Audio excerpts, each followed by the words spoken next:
Hello, sixth grade. So for your Kaleidoscope project, you should cover the page with your design, whether you're transferring it twice or 4 times, or like this one I was transferring 8. Let's pretend I'm done with the transfer, even though I'm not. And then once you're done transferring, it all looks the same, very symmetrical. Then you can start painting. When you start painting, I want you to stick with the symmetry. So if this shape is like a yellow-green here, it'll have to be a yellow-green over there. So I'm going to just show you some tips and tricks that you could do with watercolor. You know what? Yeah, let me just grab a crayon really quickly. So there's something that you can do called a crayon resist. Okay. Sorry, let me show you this really quickly. So if you wanted to anywhere, like maybe outline a shape in crayon or something, and then fill in with watercolor, you could do that. The watercolor will only go within the crayon. It like won't seep out. I mean, unless you are like, you know, really heavy handed and you have a lot of paint on there, maybe it will. So anyway, a crayon resist is something you could do. You could also do it like if you wanted to, like with a white crayon. I'm not sure if you'd want to use this or not, but anyway, you could paint over the white crayon and then it won't soak in where the white crayon is on the paper. The crayon kind of just leaves a waxy surface and won't allow anything to soak in that area.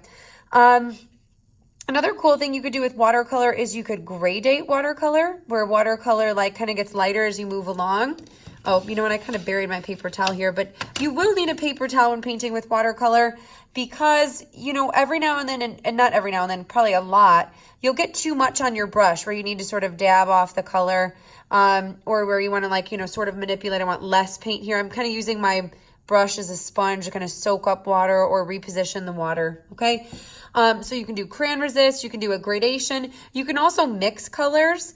Mixing is really fun because the water just wants to blend together. You know, you hardly have to do anything when you're mixing colors. So I'm just kind of making a pretty blue-green here. And you can kind of see that fade. I'm going to go outside the lines here just so you can see that color as they mix together.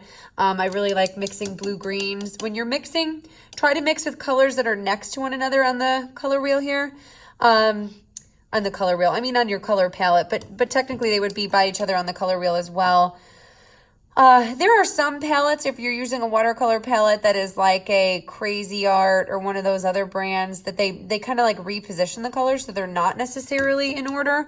But anyway, if you remember Roy G. Biv, red, orange, yellow, green, blue, violet. Actually, let me write that out there. So Roy is the red, orange, yellow. His middle initial would be G. And then Biv would be his last name. And so what that stands for, sorry, you can't really see that, can you? What that stands for is red, orange, yellow, green, blue, violet. So red and orange blend nicely together. Orange and yellow, yellow and green, green and blue, blue and violet. And then violet goes back around to meet red at the beginning. So red and violet would also blend well together. So those are just kind of tips and tricks on watercolor. Once you get started to do watercolor on your project, just remember that after you do one version of these in one, you know, like this is going to be blue-green, this is going to be green-yellow. They need to be the same in each rotation. So this, again, will have to be blue fading into green. This will have to be green with a yellow inside.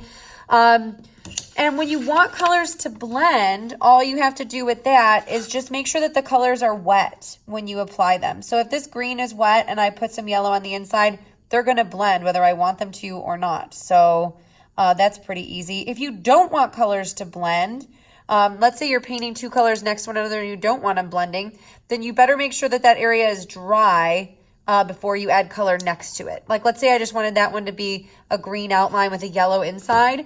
You'd have to probably want to do the yellow first, then come back once it's dry and do the green outline. So let me demonstrate on that on this paper really quickly. So whenever you're painting 2 colors next to one another and you don't want them to blend, you have to make sure that that area is dry, because if I paint this yellow next to that green, oh man, they're going to want to blend together anyway, even if I don't want them to, okay? So that's pretty much it, guys. Just make sure and do a nice, neat job. I know that with watercolor, it can be a little bit harder to control, but just try to make sure that you use that paper towel to kind of dab off any excess that might be hanging out on your brush. And then, you know, work with as little water as possible, but where you're still getting water on the page, okay? Or color on the page, I should say.